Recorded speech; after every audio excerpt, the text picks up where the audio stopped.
La voix des 10. Découvrez, écoutez des invités au parcours inspirant.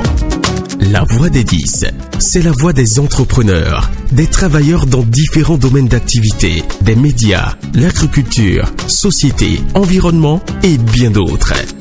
La voix des 10, des voix qui vous parlent. La voix des 10, parlons, parcours avec Mathieu Wisdom. La voix des 10, écoutez des voix qui vous inspirent. Hello, salutations à tous, grande est ma joie de vous retrouver encore une fois sur La Voix des 10. Vous le savez, nous avons démarré une belle aventure avec Monsieur Serge Ayaka qui n'est pas encore terminée et aujourd'hui nous la poursuivons pour découvrir encore une autre facette de l'homme. Installez-vous bien comme vous savez le faire. Bonne écoute. Posez-vous. Notre invité nous dit tout sur son parcours. La Voix des 10, l'invité. Monsieur Serge Ayaka, quand on fait de la radio, la télé, on est connu, adulé par le public. Est-ce que c'est facile après de faire de la présentation live? Je pense que et quand je dis que j'ai eu de la chance dans la vie, c'est vraiment de la chance parce que pouvoir faire le tout, radio, télé et puis présentation live, je vais pas dire c'est des aptitudes et des qualités différentes que tout ceci nécessite. Vous savez qu'à la radio, vous devez séduire par votre voix, sans exagérer. Vous devez être vous-même en faisant les choses de façon correcte. À la télé, vous avez un physique à préserver et pouvoir également séduire non seulement par la voix, mais aussi par le physique et par tout ce que vous faites.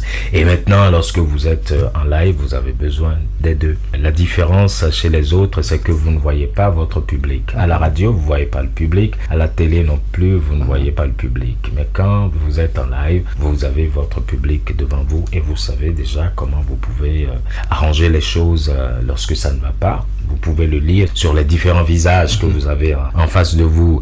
C'est dire que vous essayez de tout cultiver de sorte à vous adapter à la radio, à la télé, puis en live. Et il faut soigner, vous avez un physique que vous devez, dans tous les cas, que vous devez soigner. Parce que quand vous sortez, vous ne savez jamais sur qui vous allez tomber. Il ne faut pas que la personne soit déçue quand elle vous voit. Et ça, vous ne le négligez pas. Non, il le faut. Sinon, vous ne savez jamais ce à côté de quoi vous pouvez passer.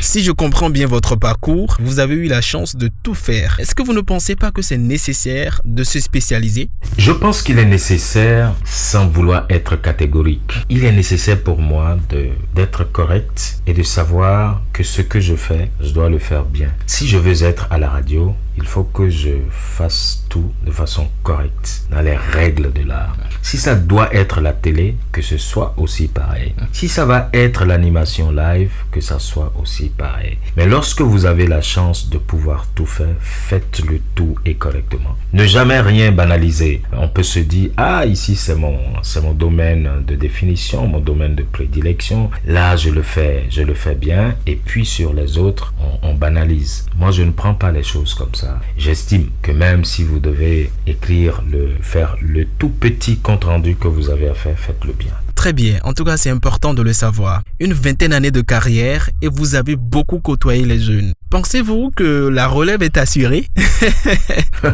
Quand je vous entends, j'ai l'impression que je suis déjà vieux. Non, pas du tout.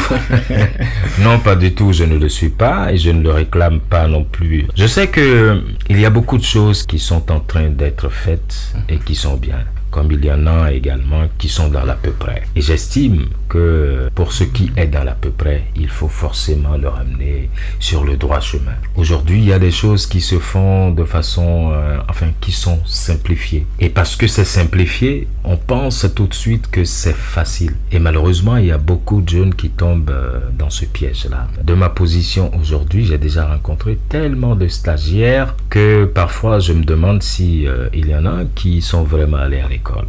Je crois quand même que sur ce terrain-là, qu'il faut que les gens eux-mêmes se prennent beaucoup plus au sérieux. Parce qu'on a l'impression que les choses sont faciles alors que c'est faux.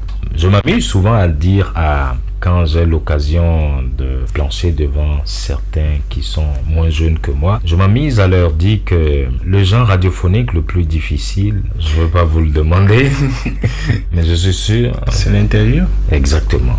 Mais il y en a beaucoup qui ne savent pas que l'interview est le genre radiophonique ou le genre journalistique le plus difficile. Parce que justement, il est à la base de tout. Malheureusement, ils sont bien nombreux les gens que je côtoie, que je rencontre, mais qui sont incapables de tenir une interview. Ça, personnellement, parfois, ça me crée un souci. Mais je me dis, on ne va pas blâmer les enseignants, on ne va pas blâmer les jeunes reporters non plus. Je me dis que tous autant que nous sommes responsables de ce qui arrive, mais il faut qu'on se dise et que les jeunes se disent surtout que ça n'est pas facile. C'est pas facile, ça n'est pas non plus la terre à soulever, hein. Non, pas du tout, ce n'est pas ce que je veux dire.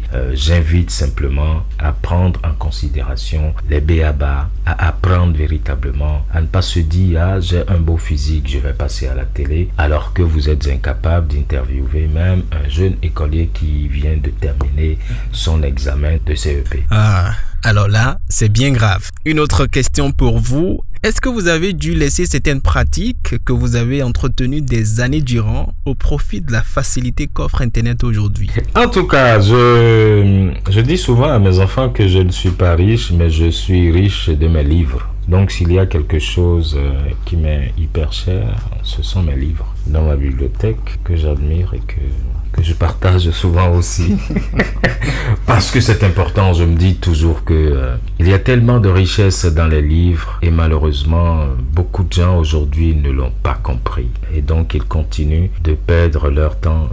L'Internet, c'est bon, hein. Les smartphones, c'est bon. Hein. Je ne le dénie pas et je ne veux pas paraître analogique non plus. Mais j'estime qu'il faut avancer avec les deux. C'est vrai que je peux taper sur Internet, sur un moteur de recherche et je trouve très rapidement le mot ou la signification du mot que je veux, alors que quand je prends le dictionnaire, le Larousse ou le Robert que j'utilise particulièrement, le petit Robert je veux dire, vous avez, ça vous donne plus de possibilités et vous voyez tous les sens dans lesquels on peut utiliser un mot de façon beaucoup plus correcte, de façon plus adaptée. Donc c'est dire, pour moi c'est ne jamais négliger ces choses-là et se dire que c'est le monde nouveau, on en ci, on en ça. Ce qui est nouveau aujourd'hui va vieillir demain. C'est pour cela que ceux qui courent derrière les téléphones qui naissent aujourd'hui, vous l'avez acheté à 15 millions aujourd'hui, mais demain juste à côté, il a déjà vieilli parce que quelqu'un d'autre a été plus ingénieux et a trouvé quelque chose qui a dépassé déjà. Alors que les livres, ils ne vont jamais mourir.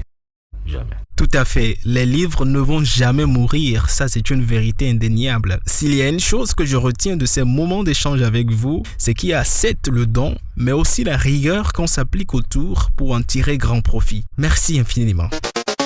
La voix des 10, c'est le quiz pour un max de cadeaux. Monsieur Sejayaka a affirmé au cours de l'entretien que le genre journalistique le plus difficile était lequel selon vous? Répondez à cette question au plus 229 91 20 96 20 via WhatsApp et n'oubliez pas de mentionner votre nom et prénom. Pour le tout dernier épisode qui arrive, consacré à notre invité, ce sera l'occasion idéale d'en apprendre davantage sur les projets à venir de notre invité, ses loisirs, sa vie privée. Ne le manquez sous aucun prétexte. Prenez soin de vous et à bientôt. Merci d'avoir suivi cet épisode de La Voix des 10. La Voix des 10. Retrouvez-nous sur Facebook et LinkedIn. La Voix des 10. Écoutez des voix qui vous inspirent.